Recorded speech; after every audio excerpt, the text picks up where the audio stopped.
Order, order. This is the Digital Culture, Media and Sports Select Committee, and this is a one-off hearing into EU visa arrangements for creative workers.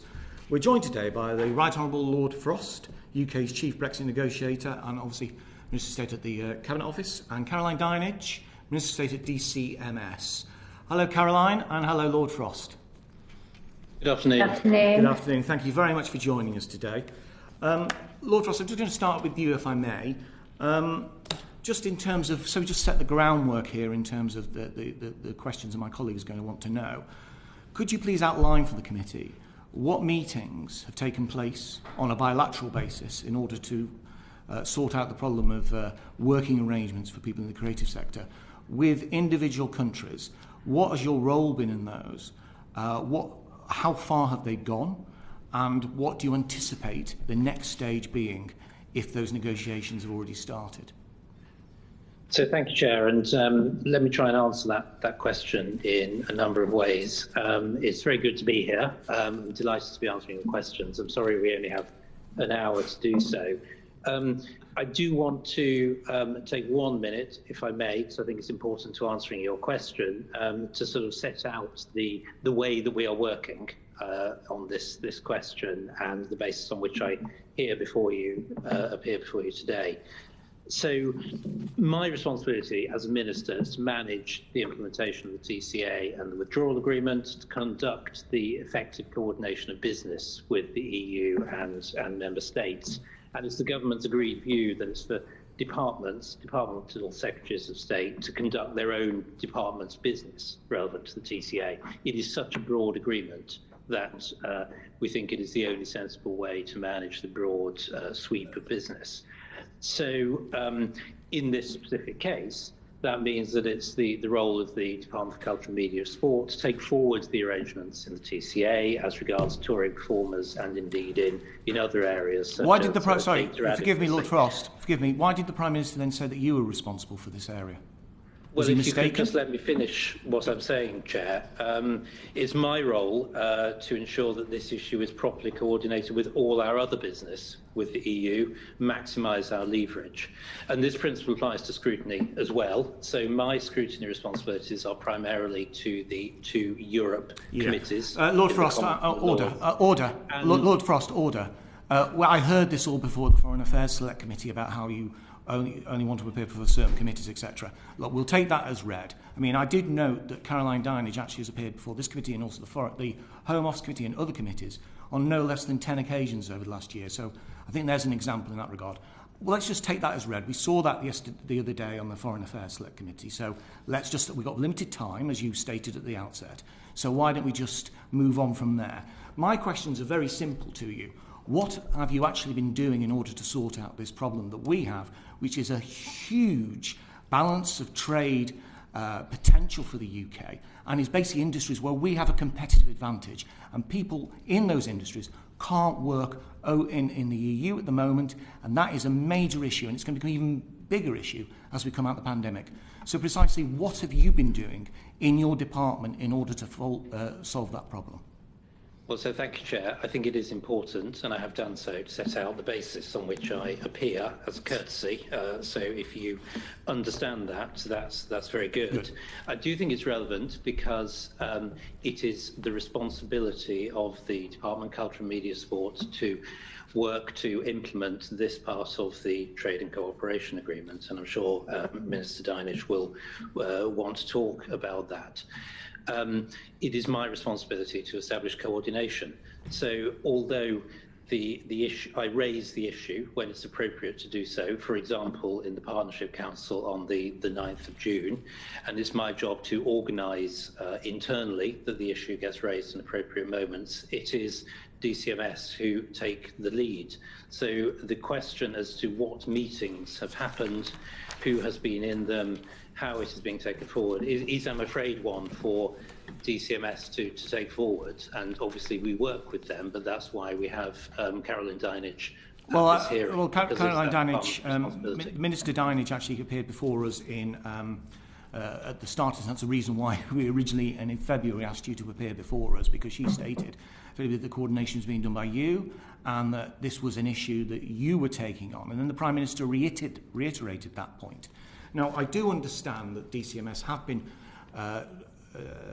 trailing or starting on some negotiations on a bilateral basis. But what you're saying to this committee, Lord Frost, is that the only time in which you have raised this issue, which is worth billions of pounds to the UK economy, the only time that you've raised this issue since the start of the year was on the 9th of June at the Partnership Council. Am I correct in thinking that? I'm not saying that. What I'm saying is that it's the responsibility of the DCMS to take this forward with our embassies, and the engagement on this question has been done via our embassies and by officials from DCMS.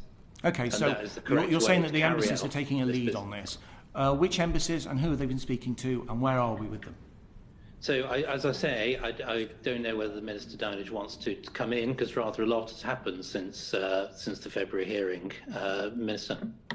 Yeah, I can update you on that, Chair, if that would be helpful. Order. Mr. Dinage, I'm really sorry, but it isn't up to Lord Frost to call you to answer a particular question.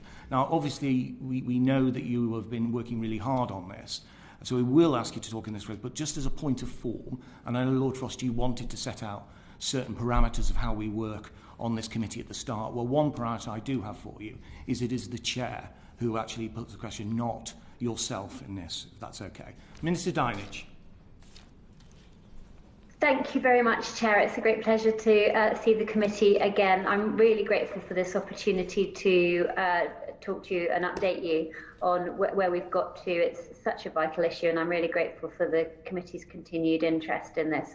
It's still a complex landscape. There remain some significant challenges, but we've made considerable progress since I last spoke to you in February. In some areas, in several areas, actually the arrangements are much more straightforward for touring than perhaps we had first thought. We've spoken to every member state about the importance of touring. I initially spoke to the heads of mission in every country, and since then I've spoken to a number of my counterparts in a number of EU member states, and through this engagement we've established that the picture is better than previously thought, and that touring is possible in at least 17 member states without visas or work permits, and that includes many of the most economically important countries like France, we understand Germany, Austria.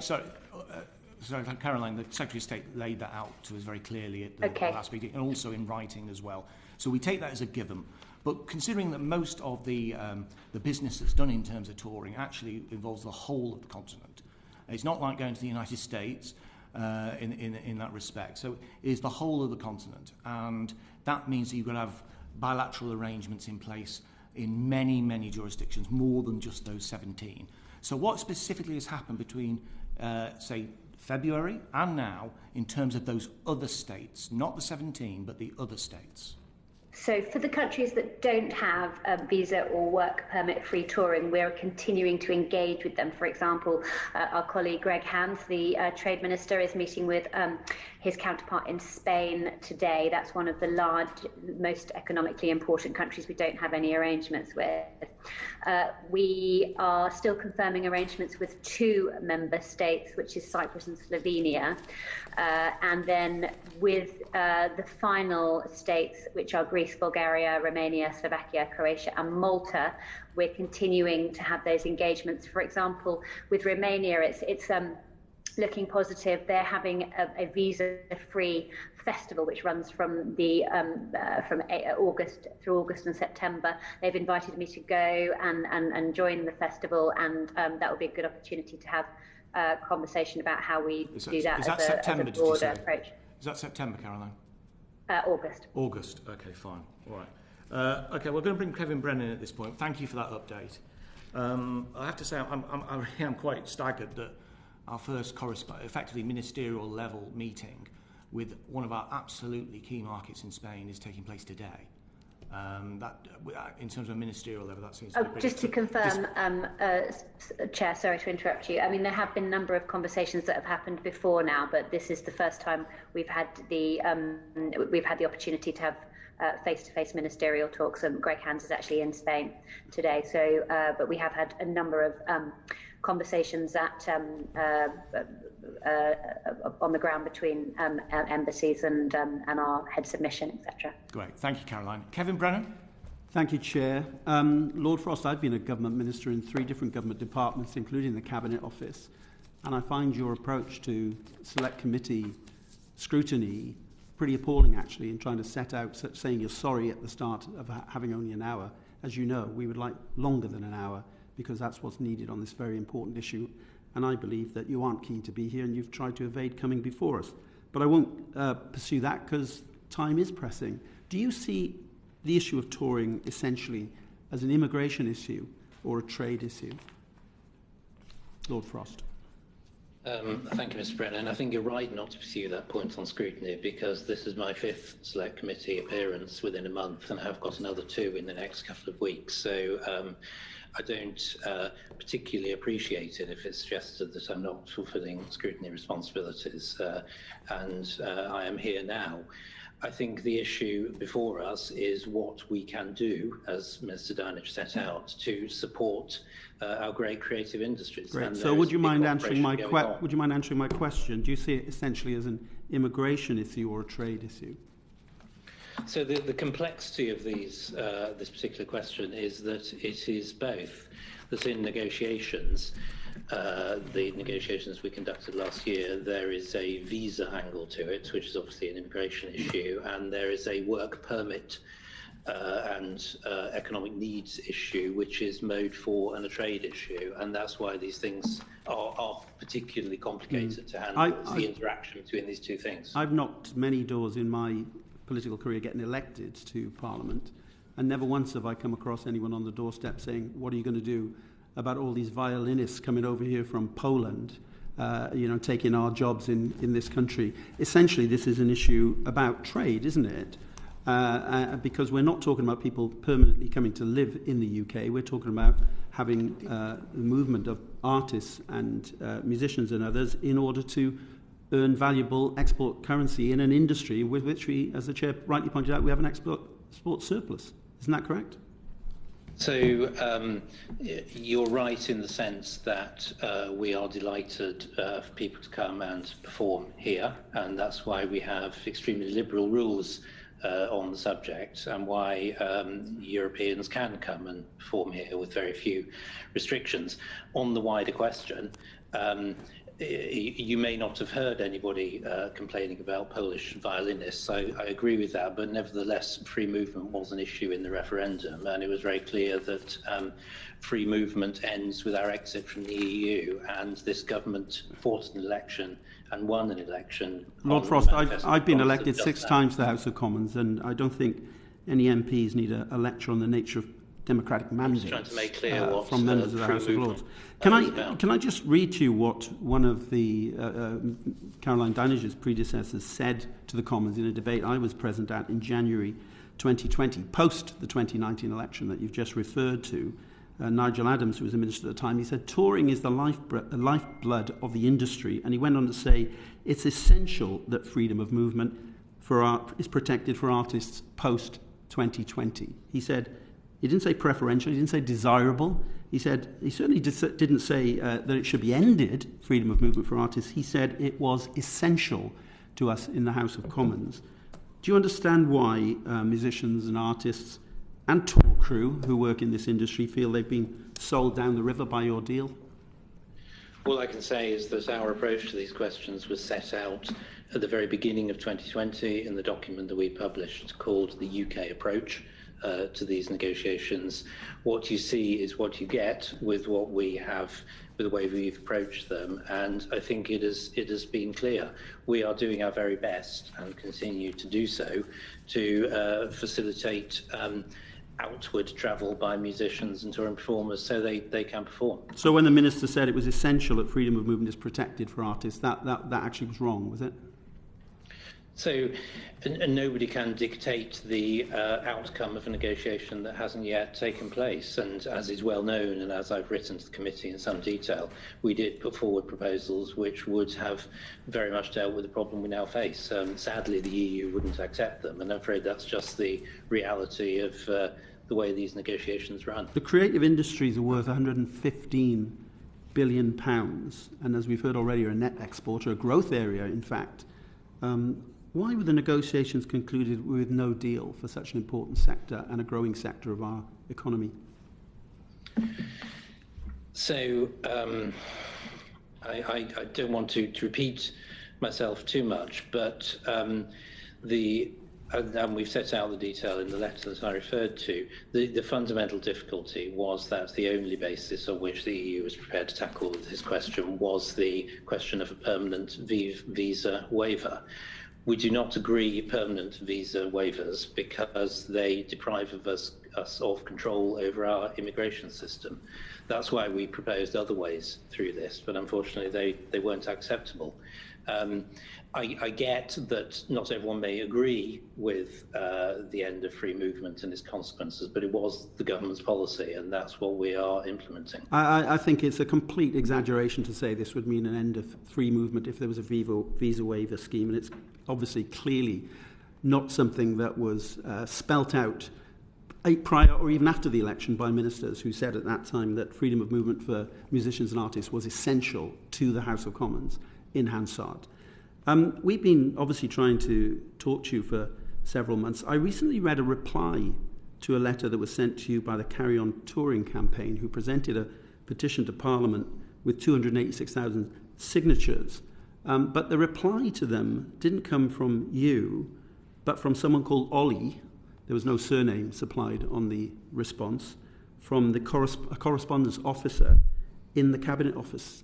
Why wouldn't any reasonable person working in the industry not conclude from your demeanour and inaction on this subject that you don't really give a fig about the creative industries?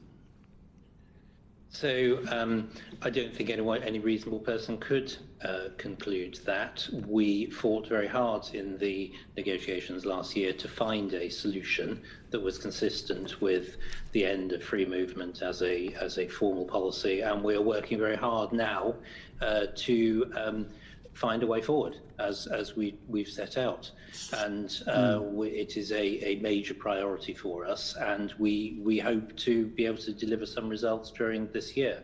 But it is a negotiation; it's not in our control, and we do the very best we can to achieve results. Sir Elton John, who you did find time to meet before you were able to meet us, has issued a pretty blunt assessment of the consequences of this failure.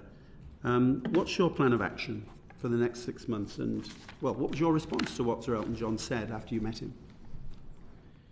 So, I mean, our plan of action is, as has been set out, it is to work with the countries in priority that do not have particularly liberal rules on this subject, and see if we can persuade them to improve them. And if we could all get together behind achieving that, so I think that would be good.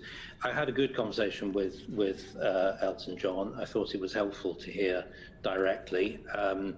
I can't help noticing that he had his first hits before the UK even became a member of the European Union. So I think there's probably more at play here than pure rules applying within the then European community. Well, talent is important, and that's why we support our talented creative industries. Well, of course, the Musicians' Union, of which I'm a member, I should declare, and have had support from them previously, and the ISM have pointed out that touring is much more complicated now across Europe post-Brexit than it would have been before Britain joined the European Economic Community when it did.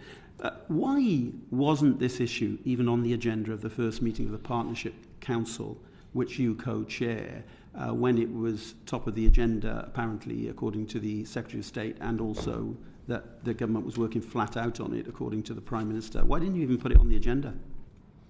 So the agendas are agreed jointly, and there are only a limited number of issues. Did you ask to put it on the agenda? And there needs to be. So that is why we believed the most appropriate way was to raise it under any other business. Did you ask to put it on the agenda before the meeting? Well, the fact is that, as you will know, work visas and these arrangements are in the competence of the member states, not the competence of the European Union. But you raised it in any other business. Did you ask to put it on the agenda is my simple question, yes or no?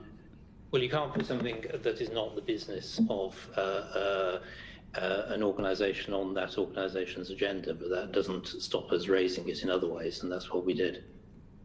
So the Partnership Council will not be discussing this issue. I'm just going to wind up with one final question, Lord Frost, on another matter before colleagues, and I want to press you further on this issue, and that's about the concern of the possible reversal of the UK films and programmes being treated as European for cultural quota purposes in the future. I know it hasn't happened yet, it's just a report on it, but what would be the impact of that on exports and inward investment in the UK creative sector if that were to happen? And what are you going to do beyond hoping that good sense prevails to try and stop that from happening? So it's a question that DCMS probably know better than I do, it being that department's business. As you say, it's at a very early stage. We hope the good sense will prevail because we believe in free export of these sorts of products and don't believe in restricting imports ourselves. We will do what we can to influence it. In the end, this is a European Union decision, and we're not a member of the European Union. Well, I simply note you negotiated the deal, and you don't seem to know what the impact would be on our UK creative sectors of a restriction on our exports and inward investment. But anyway, back to you, Chair. Thank you. Julie Elliott. Thank you, Chair. Good afternoon, Lord Frost. The UK rejected the EU's proposed visa waiver as it was thought to cover only ad hoc performances. During the negotiations, was ad hoc performances explicitly defined by the EU? So I think the fundamental reason why we couldn't work with what the EU proposed was because it was a permanent visa waiver. That was the only terms on which they were willing to offer it. Was the ad hoc description explicitly described or defined by the EU? So I think ad hoc has a meaning which I think means what it says. I wasn't in the very detailed negotiations that did that, but I think ad hoc has a particular meaning. But as I say, it sort of doesn't matter because that only became relevant if we'd been willing to work on the basis of a permanent visa waiver, which, for reasons I've set out, we are not. Well, you haven't answered my question. Are you aware, or do you know whether you were in the negotiations or not, what the definition of ad hoc in terms of these negotiations was? It's a simple question. So all I can say is that ad hoc has a meaning in English or Latin, I suppose, which is one-off or occasional, and I think that's what it means. I know that some now argue that it doesn't mean that and means something different, but I think if they wanted to mean something different, they would have said something different. Well, if you're not sure, is there any evidence that we could see as a committee of what ad hoc meant in those negotiations? Are you able to find out that for us? So as I say, I think ad hoc has a very clear meaning. As I say, it is possibly something that it is not fully relevant because we were not able to agree to the basis of the negotiation of which that formed part. I'm struggling when you won't answer a question. We all know what we think the meaning is. We'll all have our own definitions. But are you aware if there was a definition put to the word ad hoc or the phrase ad hoc in negotiations? So I'm not aware, but Okay. I will be surprised if we ask for a definition of every word that appears in the negotiations when it's got a clear and normal meaning. So if we proceed on the basis that there wasn't a definition given, which seems to be your opinion, I think, why did the UK negotiators therefore conclude that ad hoc did not cover touring? So I'm sorry to repeat myself, but the negotiation did not get that far because we were unable to work on the basis of a permanent visa waiver, which was the only basis that the EU was willing to offer. If we had been, then we would have been discussing the declaration in which the words ad hoc figure, but as I've tried to say, we couldn't work on that basis, and that's why we offered other ways through it. If I may say so, in what we offered, we were absolutely clear that the scope of what was covered was repeated tours and support staff for musicians and touring performers, and we used forms of words that were 100% clear on that. Thank you, Lord Frost. Thank you, Julie. Just to follow up on something, Lord Frost, when you discussed with Kevin Brennan before, you were very clear that, as I say, work permits were outside of the competency of the Commission once the deal is done, so to speak, and is now obviously a bilateral. I understand that point. But what about cabotage? That is a matter for EU rather than member state competence, is it not? What have you been doing in terms of that? Have you been coordinating with, for example, the Department of Transport, which I understand is responsible for this, as well as DCMS? So, yes, you're right. It is a Department for Transport lead, and we tried in the negotiations to get more generous arrangements for cabotage. Generally, we put forward a proposal that would have covered this particular sector for more generous cabotage arrangements, but unfortunately none of this landed with the EU. I know the Department for Transport have been working with DCMS to try and find solutions, and I believe they're about to launch a consultation with some potential solutions that they have found. So I ought to let DFT ministers speak about that when that happens, but we have been giving a lot of thought to finding a way through this problem. Was it discussed at the 9th of June Partnership Council? You said that the issue generally of the movement of creatives in Europe was this issue discussed on the 9th of June? So this issue was not, because we were still considering the best approach internally. But obviously there was a exchange of views on the general proposition of how best to support the sector. I don't. You mean, is that the ending of the business? So that's in terms of best support the sector. Is that cabotage? Is that work permits? What's that? So I'm not sure what you mean. You just said sorry, just forgive me. It's not really clear now. Sorry, apologies. My fault. I'm sure. You stated there that it was effectively that this was best to support the sector. In what way were you proposing to support the sector? Was that through finding a solution to the cabotage issue, or was that through some form of discussion over work permits? Because this was an EU partnership, so I'd imagine it would be the former rather than the latter, because that is more relevant to that. So what was it?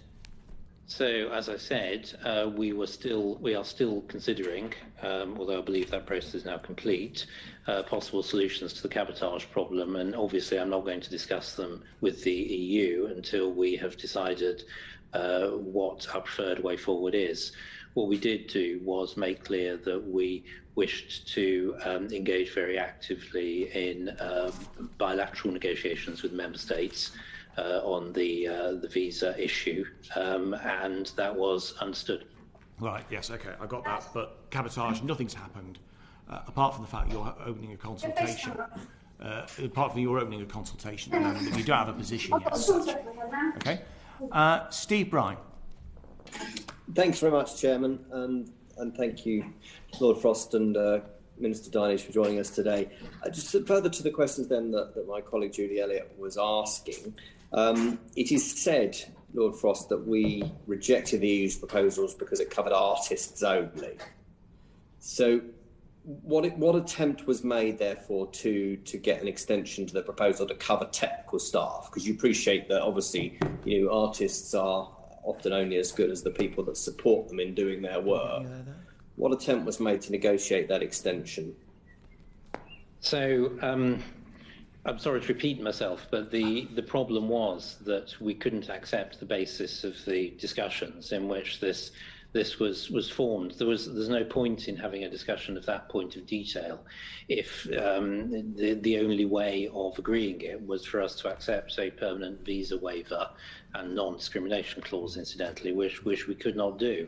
So that discussion rather went round in circles, and it's why we put forward our own proposal, as spelt out in my letter, to cover this issue through Mode 4 and work permits. But unfortunately, that didn't find favour either, which is why we are where we are.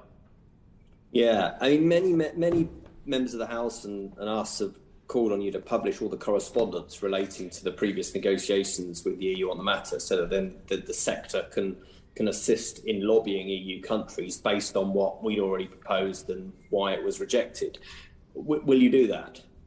So obviously we don't normally publish internal documents of negotiations. I think that's just fundamental of the way such negotiations are conducted, and I think it's a matter of good faith between us and the EU on that. But it was for that reason that I sent the chair and the chairs of some other committees a rather long letter setting out how we had approached this and how the issues have been covered in the negotiations. I'm not sure whether that letter's public, but obviously we're very happy for it to be. Okay, well, the clerks will note that. I mean, no, I appreciate we don't normally, but we don't normally leave the European Union, do we? And that this particular element of taking back control has created a lot of problems, isn't it? I wonder, is the truth, Lord Frost, that the government got lucky with this area of the Brexit deal? Because the kind of movement of creative workers that we'd normally see in any course of any normal year just simply hasn't been happening. So lots of people are very cross about this, and they correspond with us as constituency MPs. But a lot of it is theoretical right now because it's not actually able to happen. So isn't the truth that the government have got rather lucky that this is not actually happening as much as it might have, but it's sure going to? So, I mean, I wouldn't describe a global pandemic as getting lucky. I think we'd all rather. I didn't mention the pandemic, so I really would caution you against being flippant about a pandemic with a former public health minister. Lord So Frost. I'm not sure what you meant much. then by get lucky, because obviously we're in a situation where people can't travel, and that's what caused by the pandemic. I can assure you, we would rather be in a situation where things could happen as normal and. Performers could travel as in normal circumstances. Sadly, that's not the case. As we've noted, there are at least 17 countries of the 27 where pretty normal or indeed entirely normal travel is possible for the purposes of carrying out performances in normal circumstances. And I think if we were in that situation, many of the concerns of the industry would have been reduced in practice. There would remain difficulties, I'm not denying that, but it is nevertheless the case that in big countries like France and Germany, it is possible to travel without visas or work permits. Would you say that a lot of the concerns around this then have been overblown? I mean, is there a case of is there an element of nothing to see here about this?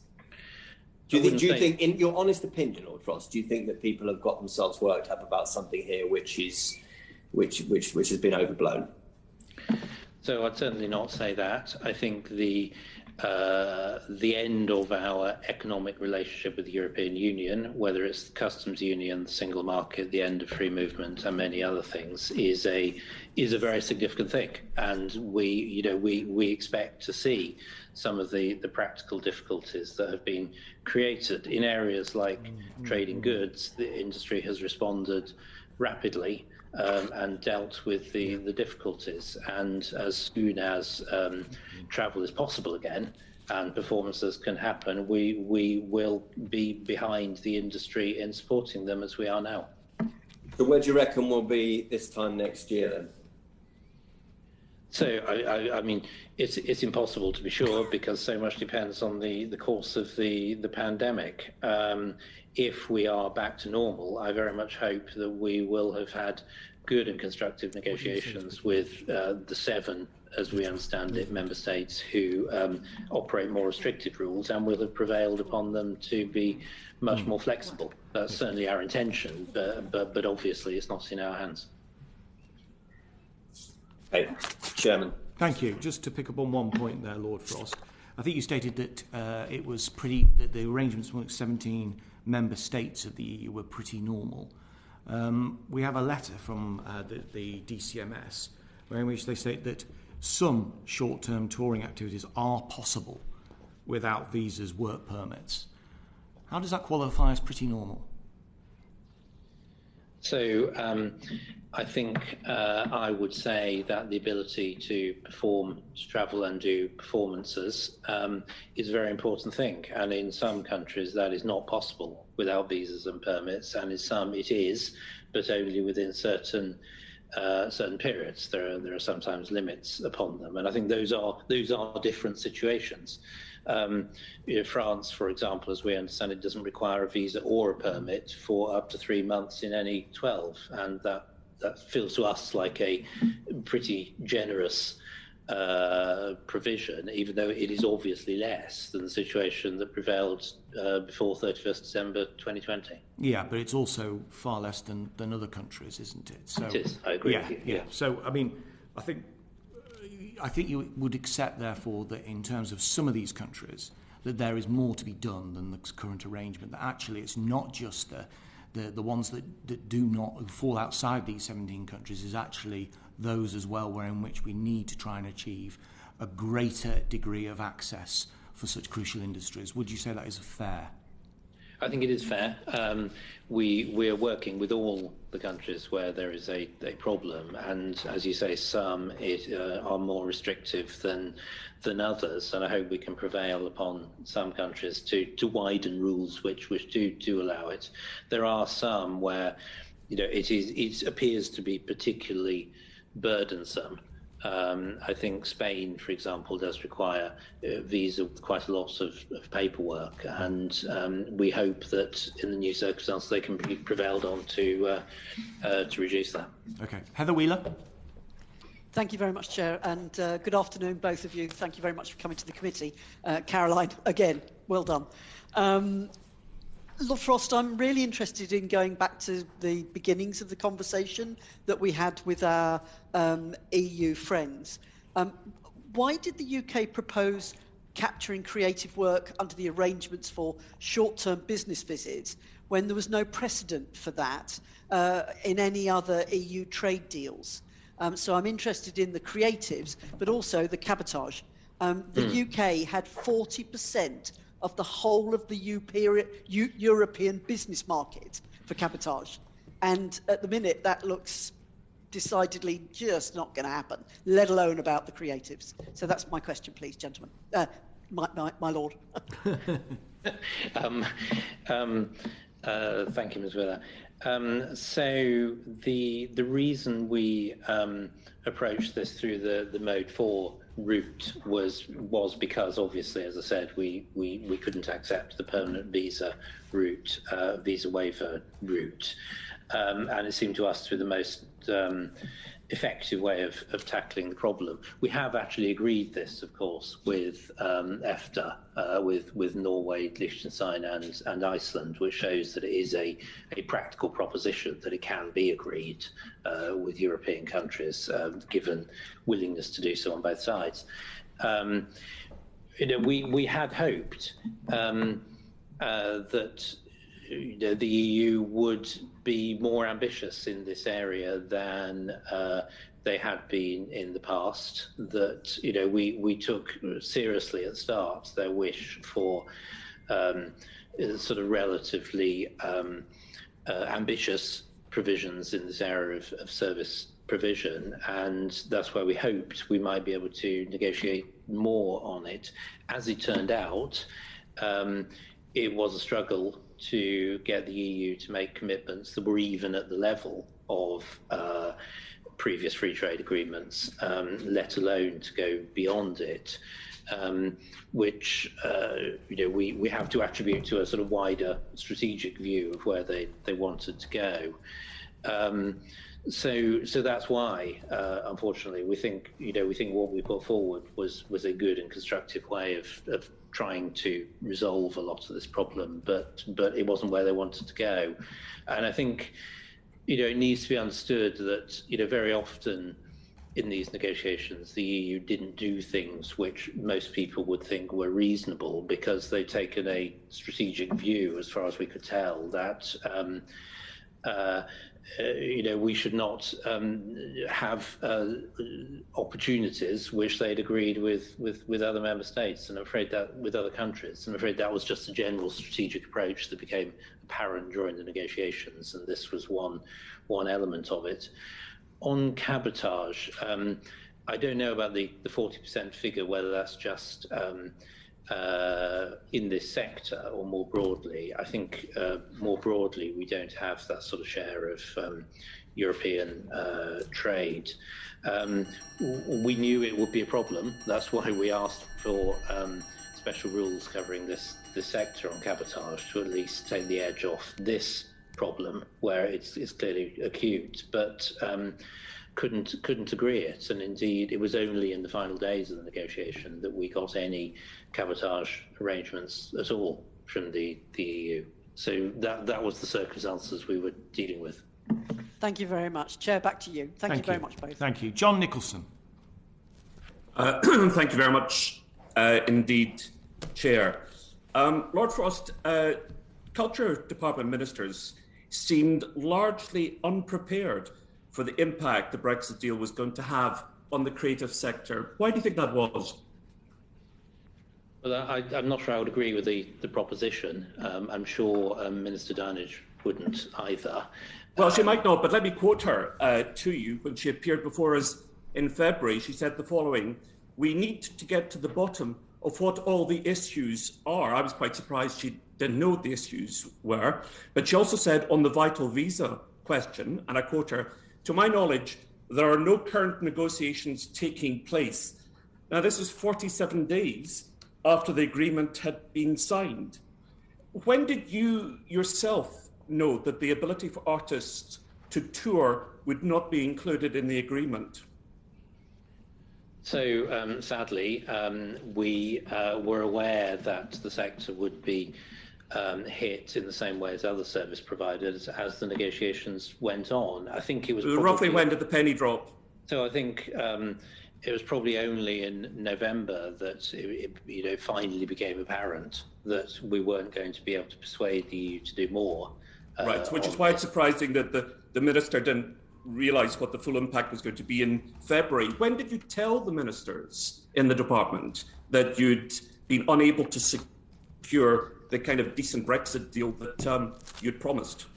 So I think Minister Darnage will, I'm sure, speak for herself if the chair allows that, but I think you're putting words into her mouth slightly. No, I'm quoting her word for word. I have the transcript in front of me. The thing is that your opposite number, Monsieur Barnier, he seemed to have your measure, didn't he? Because I'm just looking at his diaries. So shortly after the minister appeared before the Select Committee and said that no negotiations of any kind were taking place, he wrote the following in his diary: "In the UK, ministers, salmon exporters, truck drivers and service providers have been the first to feel the weight of the regulatory barriers, which are the inevitable consequence of Brexit. In an attempt to conceal the consequences of the Brexit it asked for, the UK government is seeking to get in through the windows of the single market, even though it shut the door on itself." That seems a fair comment, doesn't it?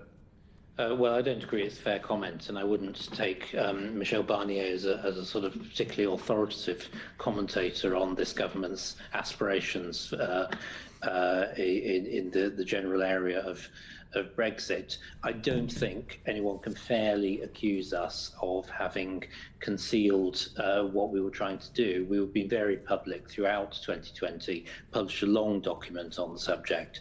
The approach to this negotiation has always been absolutely clear. And I don't think there's been a negotiation that has ever been so debated, frankly, as this one. Or so shrouded in disinformation and false claims. The EU offered a visa waiver agreement. And this is really quite common practice, isn't it? Because since 2009, the EU has entered into 28 visa waiver agreements, a whole host of countries, Colombia, St. Lucia, Tonga. And the reality now, because you refused this, is that a musician from Tonga has greater access to work in Europe than UK musicians. So I can't speak for the prioritisation that the EU applies to its external visa policy, unfortunately. All I can say is that it's not our policy to agree visa waiver agreements. The difficulty, I think, that has emerged in practice with the EU agreements is that because visas of this nature are not an EU competence, they cannot in fact enforce the requirement not to have a visa, and in practice we're aware of cases where, although there is a public commitment to waive the visa, it doesn't actually happen in practice at member states level, and that would have been one of the problems if we'd been willing to engage on this in this on the basis that the EU wished. But instead, the agreement or lack thereof that you've landed the sector with, despite the fact that it's a hugely valuable sector, it now means, and I'm looking at what the Incorporated Society of Musicians have to say about the reality. 2 years ago, they could travel without impediment, but they now have to produce multiple copies of documents, translation of documents, certification, police certificates, proof of higher education qualifications. Sometimes they need to produce income and health insurance. And the current cost of a police certificate is £55 if you want it within 10 days, and £95 for a 2-day service. I mean, you guys were all about, let's get rid of the Brussels bureaucracy and red tape. And the reality is, this sector is absolutely swamped by red tape because of the disastrous deal that you landed them with. So I don't agree with the conclusions you've put forward. I'm not familiar with which particular country you're referring to with regards to this paperwork. As I said, I know some require much more than others. Some require none at all. It's the totality of paperwork that the musicians say would be required for them as of today, were they to do a several country tour. Well, the musicians and the ISM will know that well, but I do refer back to what I said before, which is that many member states allow such touring without paperwork or visas. Where they do not, we hope to improve that situation. The political reality is that the government campaigned and won an election on ending free movement. That was important in the referendum, and unfortunately we can't end free movement into the UK while expecting every other member state to carry it on as before. And we're in a new situation, and we want to help the industry actively to deal with that situation so they can carry on touring. Well, I think that will raise a hollow laugh for musicians who are watching this session, and I have to say are overwhelmingly not impressed by your performance, but you'll probably catch up on that later. The reality is that you sacrificed a £6 billion sector and its workers for Brexit, anti-free trade movement zealotry. But I always think it's helpful, and let me conclude on this, just to raise the specific issues that some folk have to deal with. So, I mean, there's so many in all members of this committee, and you notice you seem to be irritating Conservatives equally with Labour and SNP, but we've all received correspondence from folk who've been affected by this. Let me quote Simon Halsey. He's a conductor, teacher, and academic. He's a principal conductor of Orfeo Catala, which is a choir in Barcelona. He didn't have to have a visa 2 years ago, but at present, this is what he says. He will need 4 90-day visas to continue to do the job that he's been doing previously. And the first visa he applied for, one visa, has cost him £490. And he's going to need 4 of these, each for 90 days, just to continue. It's a disaster that's affecting many, many people in this sector. And I think a bit of humility in your evidence would have been much appreciated.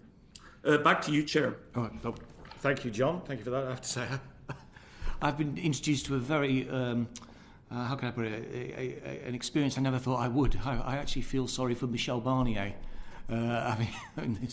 during this evidence session. Caroline Dinage, you wanted to come back on a point that was made by John Nicholson. Yeah, just very briefly, Chair, because I know you've got a lot to get through. I just wanted to clarify, John just quoted a couple of things that I said in February, and I just want to kind of clarify the context of those. So he spoke about how in February I explained that we were working through the ramifications of the trade and cooperation agreement. I mean, I think that's it is self-evident because, you know, it was a massive piece of legislation that was only effectively signed off on the 30th of December, and we're desperate in DCMS that British creatives want to tour and the EU audiences and venues want to host them, and we want to make sure that happens as seamlessly as possible. So we were working through the ramifications at the sharp end, and that involved coordinating government departments on a whole range of different fronts, everything from carnets to cabotage to work permits and visas and to social security payments. So that was kind of what I was referring to, that we were working through all the various different ramifications from across a whole range of different government departments and bringing all that together. And when I spoke about how I wasn't aware of any visa negotiations, that was because, as far as we were concerned, the deal had been done. There wasn't any appetite to reopen the visa negotiation, reopen the trade and cooperation agreement. And so we were looking at how we could work within the parameters of what had been agreed. So I thought it would be useful to put that on the record. Yeah, I mean, just to clarify your clarification, if you like, that I mean, in your evidence session, you stated it was very difficult to have those conversations across government until we had parameters, and that actually it did look for a long time like there was no deal at all across the whole board. So is there a sense in which it was due to those pressures, and I think many people would understand those pressures, due to those pressures, it was literally like all the politics was around fishing, and we didn't have the politics around this because there wasn't the bandwidth? I mean, up until the 30th of December, we didn't know for sure whether there was going to be a deal or whether we'd be leaving with no deal.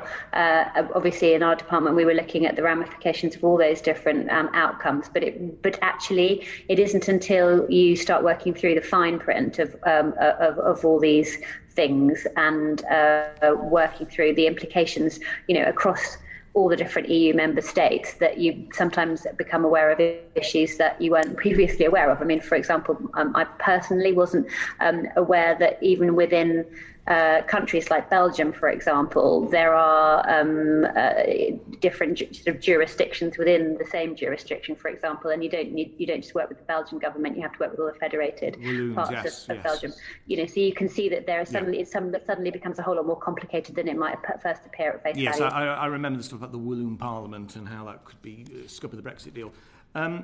Did you have to wait though? Did you have to wait for any sort of green light from Lord Frost, who obviously is coordinating this across government, in order to make official approaches to EU partners for bilateral discussions in this area? Did you have to wait for any green light from him? We had to wait for this to be signed off across government. We weren't allowed to yes? sort of... yes, we waited for this to be signed off across government, yeah. Okay, thank you. That's very clear. And how long did you have to wait for it to be signed off across government, may I ask? I will have to come back to you with the dates, but there were different EXO meetings at which this was all signed off. Okay, all right, thank you. Clive Efford. Thank you, Chair. Welcome, Lord Frost and Minister. Lord Frost, can you just give us a very brief outline of what do you do to prepare for negotiations like this? What are your sort of objectives? How do you go about setting out? Do you go around the departments and ask them for what their priorities are for the areas of responsibility, what concerns they have, what they would like to achieve out of a trade negotiation? Is that how you go about preparing for these negotiations? That's basically it. Obviously, the kind of broad parameters, the overriding parameters have been set in the manifesto and the election result, but within that, there's quite a lot of detail to work through. So yes, in January and February 2020, last year, that's the process we went through, and talked to every department, had a series of internal staff chambers, worked up the detail of the policy within these broad frameworks. So the Department of Culture, Media and Sport would have said to you that they had an industry that employed 2.1 million people, that was worth 5 million GVA to the economy, 115 billion pound. That would be pretty high up your priority in trying to defend that industry in negotiations. So yes, we were well aware of that, and that's why we put forward the solutions that we did and pressed so hard to try and get them. So, so I hark back to when concerns were being raised. I mean, I'm going back to the Brexit debate, and lots of concerns about the implications of Brexit were raised at that time, and we were told by quite brash Conservative ministers that this was all smoke and mirrors. This was all the doom and gloom. But once we got into the negotiations, cold hard reality would hit the EU, and they would be willing to concede on these issues. But you seem to be saying that actually they became more hard-nosed towards us, not less. So I can't speak for what other, I think, past ministers may have said on this subject. I've never been under any illusions. The EU is a very tough negotiating partner, and that was very clear in the discussions, and that Brexit itself has trade-offs, and I've made no secret of the fact that I believe that the medium-term gains of Brexit, of having control of your own rules, being able to do things in their own way, outweigh other issues. But whatever others may have said, I've never sought to conceal that, and I believe it's in the overall interests of the country that we should have undertaken this in this way. So in your negotiations that you've conducted on behalf of the country, have you spotted anything that is any hope for people in the entertainment industry, for instance, where opportunities are opening up somewhere else that they're losing in the EU? So obviously we were negotiating with the European Union. As I said, we have agreed better arrangements with EFTA, which I agree is a small group of countries, but shows what could be done. We believe that we will be able to put a lot of effort behind supporting the industry and trying to negotiate better arrangements with the member states where this is a problem. But as I say, it's not in our hands.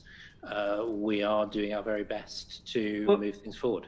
Yeah, you see, we've heard a lot about these 17 countries that seem to, not have visas or work permits.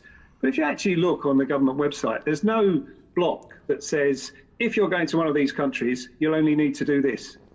It still says you've got to look at every individual country. So this idea that we've got this this block of 17 countries in the bag is nonsense, isn't it? So they're not a block. They're 17 member states. They all have slightly different rules. And well, that's my point, isn't it? We're trying to say, it's easy to go to these 17 countries, but they've all got their own individual quirks. So it's just as bad as if as all the others. Really, you've got to look at every individual country and deal with them on an individual basis. Isn't that true? It is true, and I've never sought to deny that. That is the situation. So this is nonsense that we're getting from the department, that there are 17 countries, that it's just very easy to travel around. So we had this discussion earlier, and some countries have much less restrictive rules than others. We'd like to improve all of them, but they are all different because the EU does not have competence in this area, and you have to deal with each member state. So, the reality of the situation.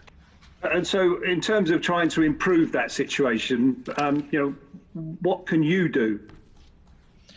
So we can all take opportunities to get in behind DCMS and our embassies and ambassadors to improve the situation, as we're intending to do, and as is underway. I think it would be extremely helpful, if I may say so, if the representative bodies of the industry, musicians, touring performers more generally, could support us in that, could use their networks, their relationships with similar bodies in other EU member states to encourage those governments to be less restrictive. I think we would very much welcome that. I said that to Elton John, in fact, and I will say it to others. We welcome all the support we can get, and I think it would be really, really helpful.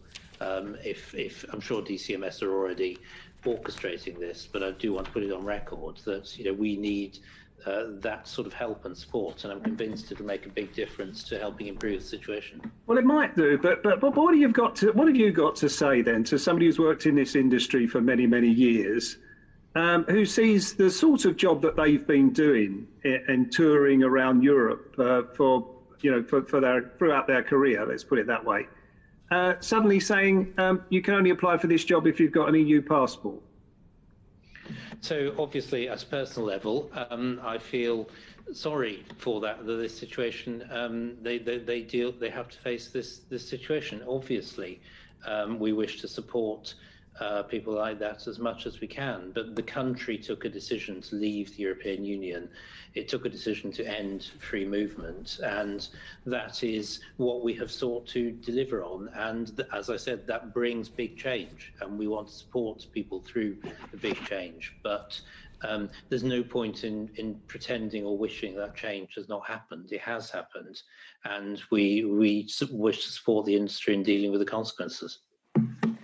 So you told the European Scrutiny Committee that COVID-19 means the issues facing creative workers feel less urgent. Why did you say that, given that tours are planned years in advance? So I think you might be over-compressing what I said on that subject. I think the point I'd like to get across is that we absolutely understand that because of the crisis, the current pandemic, this sector in particular has been extremely badly hit. It's not just a question of touring, it's the question of the ability to perform at all, as we well know, and we want to get behind the industry to make things better. So, but why does it feel less urgent? Why that term? Why is it less urgent? Surely this probably gives us a time to save the industry and get something in place for when they can start touring again. Surely it's more urgent, is it not? So I think we are approaching this with quite a lot of urgency. I can hear it in your voice. We are approaching this with quite a lot of urgency, and we've tried to set this out today. The reality is that negotiations with other countries don't always proceed at the pace that you wish, and we will try and move this on as fast as we can. And what does that mean? But moving on, I mean, are we going back to getting ambassadors to lobby and Elton John to get his mates to ring people up, or is there something substantial actually happening from the government side? So I wouldn't be so dismissive of such activity. That is how you make things happen in diplomacy, and ministers will be involved in this process when they can move it along, and have great trust in our ambassadors and DCMS officials to be able to have constructive negotiations. That's what they pay to do, and they do it very well. And I think our diplomatic service has got a great record of achieving results in these circumstances. So what other sectors are telling you that they anticipate similar issues when business travel resumes post the pandemic? So obviously every service sector will need to deal with the the new situation. Some will be covered by the Mode 4 arrangements to a greater extent than others. But the arrangements for the provision of services will change as a result. And obviously we are in discussion with all the industries concerned on that. We do recognise there's a particular issue with performing industries because it's obviously not possible to deliver the services remotely, and physical presence is a kind of crucial part of the experience. So I think that's what makes it uniquely difficult, and we do understand that. And just last question is: but were you wary in negotiations that if you'd negotiated an agreement for creative industries, that other sectors would have said, "Well, we want the same treatment"? So the creative industries weren't the only sector. As I said, we went for quite an ambitious set of proposals on Mode 4 generally that would have made quite a difference if we'd been able to achieve something like them. We did try and achieve particular things for the creative industry, whether it's on cabotage or within Mode 4, to make it absolutely clear they will be covered. And, I'm disappointed we couldn't agree it. We'd have liked nothing more to be able to agree these arrangements, but it wasn't possible. Are the EU likely to come back to the table, given that they seem to be gaining a great deal in this industry now as a consequence of our inability to provide a platform for tours to travel the EU? So you'd have to ask representatives of the EU and the member states that question. I don't know whether they do feel that they benefit by not having UK performers on their territory. I doubt it, but of course that's not the situation. When the pandemic lifts, as we hope it will soon, many member states are extremely liberal on this question and will, I'm confident, see British performers, and they'll be very happy about it. Thank you, Can Chair. I just come in briefly on that, please? Yes.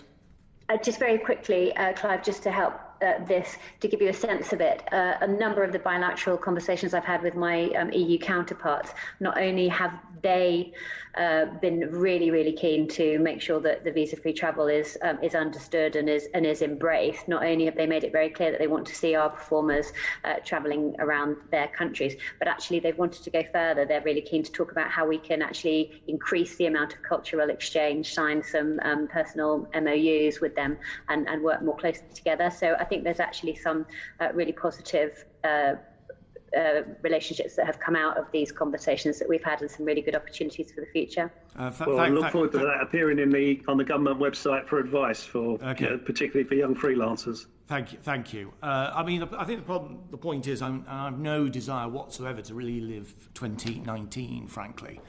And the run down to Brexit, it was a horrendous time in many respects in Parliament, and the uncertainty was pretty crippling.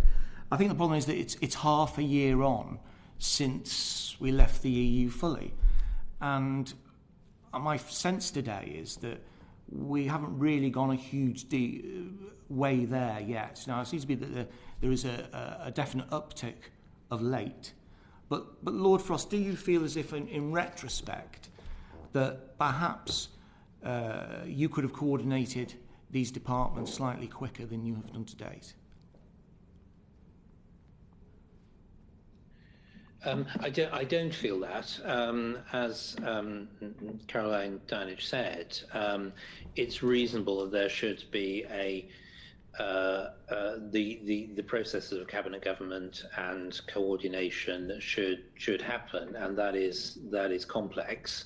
And departments had to get to grips with a agreement that, when it's printed out, is best part of 3,000 pages. So I don't think we could have done this more quickly. I think a lot has already been done. With respect, Lord Frost, as we know, that very little of that actually applies to these sectors of that big agreement. We can't say that we were reading the agreement for 6 months. I mean, the impression is that actually what needed to happen, and we know this with DCMS because they were drawing up what they wanted to see happen prior to Brexit, is that effectively we should already have had our ducks in the row. We should have known what we wanted to do. Now, obviously, we're in a pandemic, and obviously this will retard certain conversations and the ability to have face-to-face meetings. That is understandable. But at the same time, 6 months on, isn't it fair to suggest that actually what should have happened is that you should have had, or government should have had, the ducks in the row? They should have known precisely that Spain, we need to do this, Slovakia, we need to do this, Croatia, we need to do this. And we should have been starting to have those conversations almost straight away, as soon as we were able to, as soon as we exited the EU. Not 6 months later, not any other business, not partnership on the 9th of June. I mean, that's the impression this committee has, and it's incredibly frustrating, not just this committee, but to everyone who's watching at home, that these 6 months have not been perhaps put to the use they should have been, Lord Frost. So I don't think that is a fair conclusion, if I'm honest. My recollection is that we began the information gathering phase really quite early in 2021. It is extremely complicated to understand properly all the provisions of 27 member states, visa arrangements and the interaction with the work permits and the economic test schemes. That is simply a extremely complicated task. I think we did it very well considering the broader circumstances. And we have now assessed the situation, and we see that there are some areas that are problematic and some that are perhaps less so, and that's what we are tackling. So I don't agree that time was not well used. I think it has been. My point would be actually what should happen is that we should have already been in that position in which we were aware of the fact that the EU was not going to do the deal in the way in which we wanted them to do, and I'm agreeing that we needed to stand firm in that respect. But we should have had those details in place. That would be, and then we could have acted on them.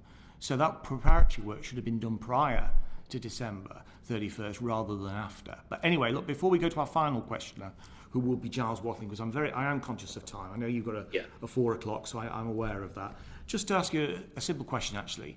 In terms of creative workers and cabotage, 2 issues, if you like, that we're most preoccupied with, which government departments, apart from DCMS and Transport, do you know are involved in this? Are there any others that you are coordinating? So it's really DCMS that are kind of coordinating the activity on this point within our overall framework. But obviously, Home Office and Department for Business, as the main representative service providers, are involved in the overall process. I'd say those are the kind of core departments. So when Caroline talked before about basically sign off across government, it goes through Home Office, Department of Business, DCMS, and with yourself coordinating all that. Is that right? Is that fair? I think those are the departments that are most interested in this issue. Yeah. Yeah. And will they just sign off what is relevant to them, as in the comment, or will they sign off on the whole thing? When you're having a deal, say, with Spain, for not just cabotage but for the potential for visas, will everything go to individual departments, or will they just sign off on their individual area of competency? So I think it's a bit more complicated than that. As you know,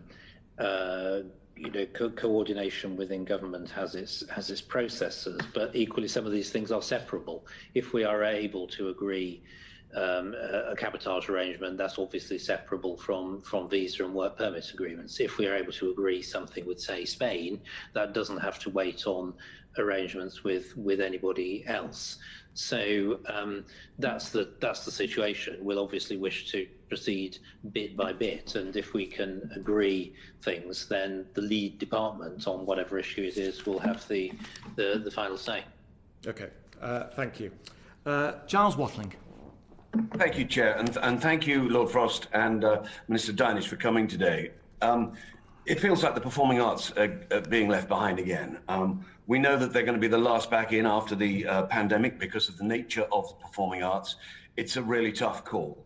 And when we came to negotiate our way out of Europe, we knew, and I am that man that Clive Efford described. I once was that man who used to tour Europe. And I am that man who was left behind. And I do talk on a regular basis to people who are in that boat who want to get back out there and set up productions and get moving. I'd like to cite one example. We keep talking about the 17 of the 27 member states where some touring activities are possible without needing visas or work permits, but there are time limits. There was an example of the National Theatre's previous European tour of Wars, spent 4 months in Amsterdam and then went to 5 further cities within the Netherlands before going to Germany. And it's plan for the next world tour for the UK cast and crew is to spend a minimum of 30 weeks in the EU. And all that's now in doubt. What are we going to do about this? I mean, we've got to kick down doors, surely, and make these arrangements as soon as we can, because Rome is burning. Lord Frost. So, as I've said, we are trying to do the best we can to encourage member states to change and relax their rules. And I'm sure we'll be able to make some progress on that. But the reality is that free movement has ended, and we've left those arrangements, and it will be different. And I get that, but we need to move on from that. Has to work with that with us to get the best arrangements within that. Yeah, I agree, and I understand that, but I want to know exactly what we're going to do to move on. But we've talked about your meeting with Elton John. I'd just like to know, you must be talking to other representatives from the creative sector, telling you about these implications of those time limits I was referring to. What are they saying? Are they coming back to you? Are you getting information from those people? So a lot of that work is done directly, obviously, by DCMS and their working group that works with the industry. That's how it works, and it's their job to talk to stakeholders. Obviously, I do from time to time. I mean, when I do, I definitely get the same sense of concern that has come across in this committee, and I absolutely get that. We all get that, and we want to improve the situation.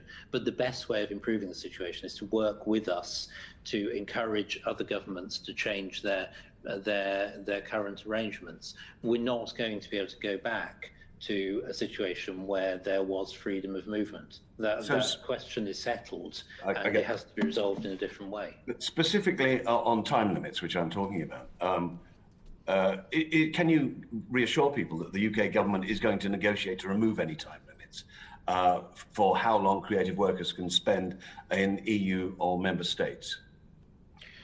So it's common to have time limits. Indeed, I think we have them ourselves in our own arrangements in a slightly differently structured way, and I think that is reasonable. We have quite generous time limits. Some member states do, and others do not. And where they are very restrictive, obviously we'll be trying to improve them. But we don't believe that in principle a time limit is an unreasonable thing, because we have such time limits ourselves. Right. I'd like to move just very bit final question, really, about cabotage. Once in another country's territory, trucks can undertake up to 2 additional movements, I understand, with a maximum of 1 cabotage movement within a 7-day period. This makes touring between the UK and the EU impossible. What is your preferred solution? So I don't want to preempt. I'm sorry, Department of Transport ministers, who I know are putting out a consultation with some ideas on this very soon. So I think I do have to leave that to them. There are potential solutions. As I said, we put forward a relaxation of these rules in the negotiation, and it's a matter of, it's a great pity that we couldn't agree those. Can you answer me just one question on this? Why are car transporters exempt from the new rules, but touring vehicles not? So I would have to check whether that's factually correct, and I'm sure it's a question probably that DFT ministers could answer better than I can. This is an extremely technical area. It just seems that, again, the performing arts are left behind. But thank you, Lord Frost, and thank you, Mr. Dinich. Thank you, Charles. That concludes our session for today. Thank you very much for joining us, Lord Frost and Caroline Dinich. Order. Thank you. Order. Indeed.